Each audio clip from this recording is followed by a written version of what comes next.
Have you ever wondered how it'd be to be the go-to person? The person that people go to solve problems, like Larry.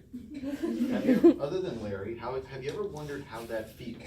Well, I can tell you from first-hand experience, because I've met a lot of them, being the problem solver is a very good thing. You feel a lot better about yourself and everybody will like you because, well, don't you want to be around somebody who solves people's problems?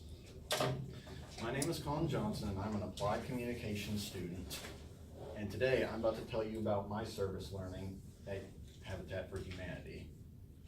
I'm going to go over my time there, a communication principle, 2 communication concepts, as well, how those tie into my service learning, as well as a way to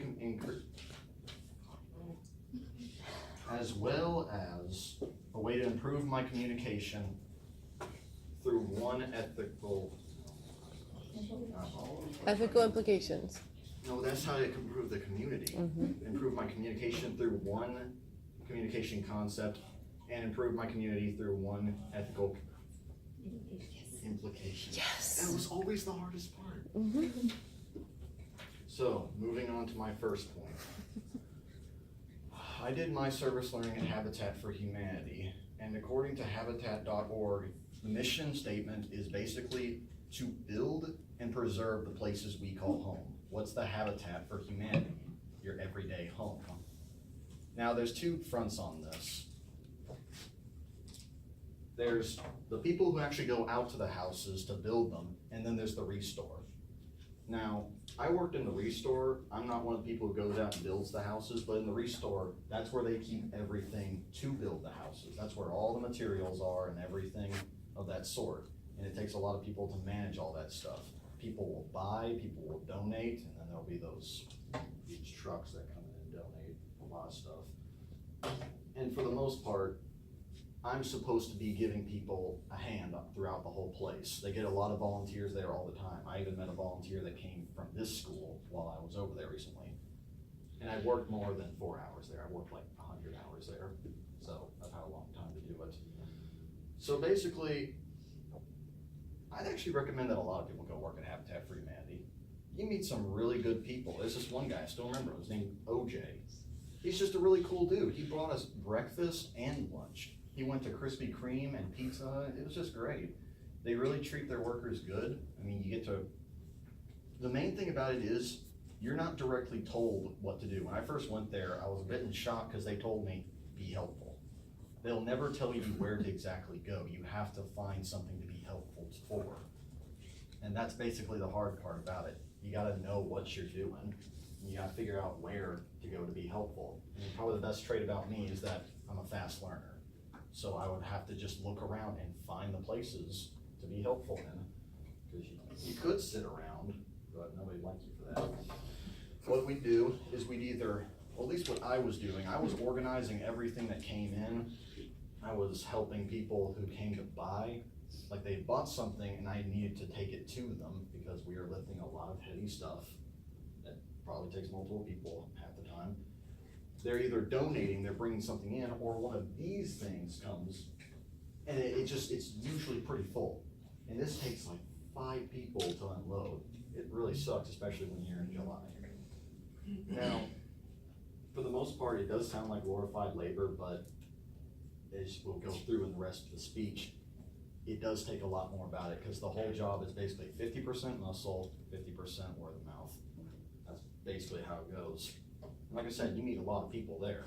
It's a really good way to improve your communication skills and give you a workout. So yeah, that's kind of, well, okay.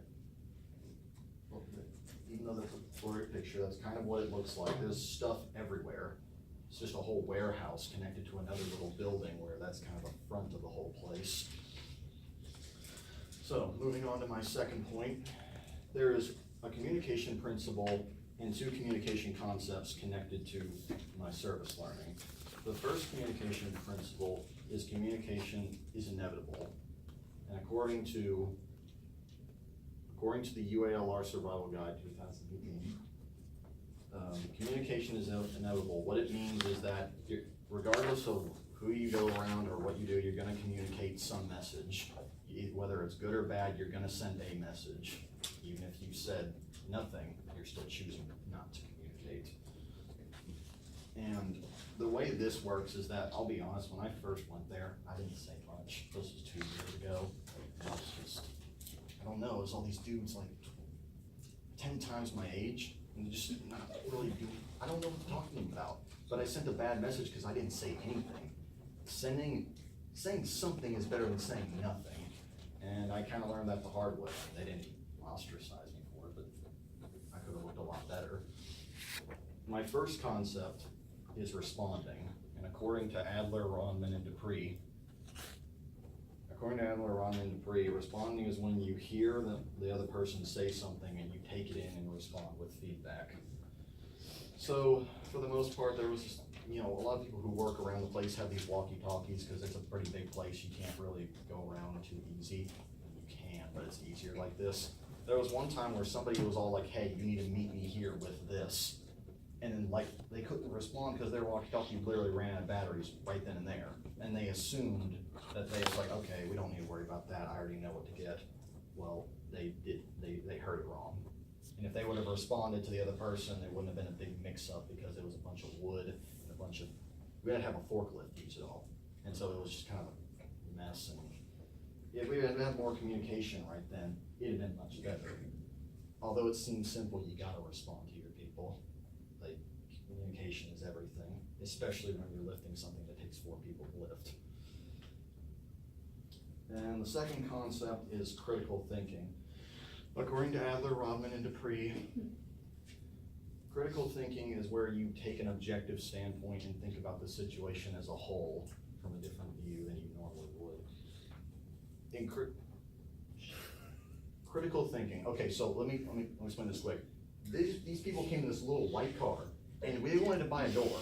They wanted to buy a door, right? But that door would not fit in there. Although we made some miracles happen, what we literally had to do was the 2 rims on the car, and we had to put the knob right here, load it on top of the car, roll down the 2 bottom windows, and strap it through the windows, basically tie it to the top of the car.